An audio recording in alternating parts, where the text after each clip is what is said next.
કચ્છમાં ખનીજ ચોરી સામે ભુજ પોલીસની લાલ આંખ, ભારે ઉત્ખનન યંત્ર સહિત 50 લાખ રૂપિયાનું માતબર મુદ્દામાલ કરાયો જપ્ત। કચ્છ જિલ્લામાં ગેરકાયદે ખનીજ ઉત્ખનન કરતા તત્વોનો આતંક બેફામ બન્યો છે, ત્યારે ભુજની સ્થાનિક ગુના સંશોધન શાખાએ એક મોટી કાર્યવાહી હાથ ધરીને આવા તત્વોના મનસૂબા પર પાણી ફેરવી દીધું છે। સુરક્ષા દળે ગઢસીસા વિસ્તારમાં અચાનક છાપો મારીને મોટા પાયે ચાલી રહેલી બેન્ટોનાઇટ નામના ખનીજની ચોરીનો પર્દાફાશ કર્યો છે।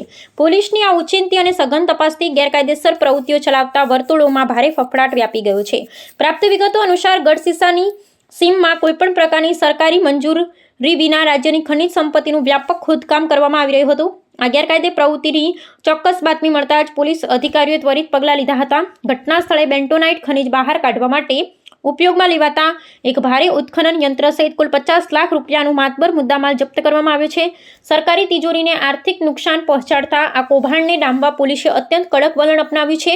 આ સમગ્ર પ્રકરણમાં સંડોવાયેલા આરોપીઓ વિરુદ્ધ ગુનો દાખલ કરી પોલીસ તંત્ર દ્વારા કાયદેસરની કાર્યવાહીનો આરંભ કરવામાં આવ્યો છે।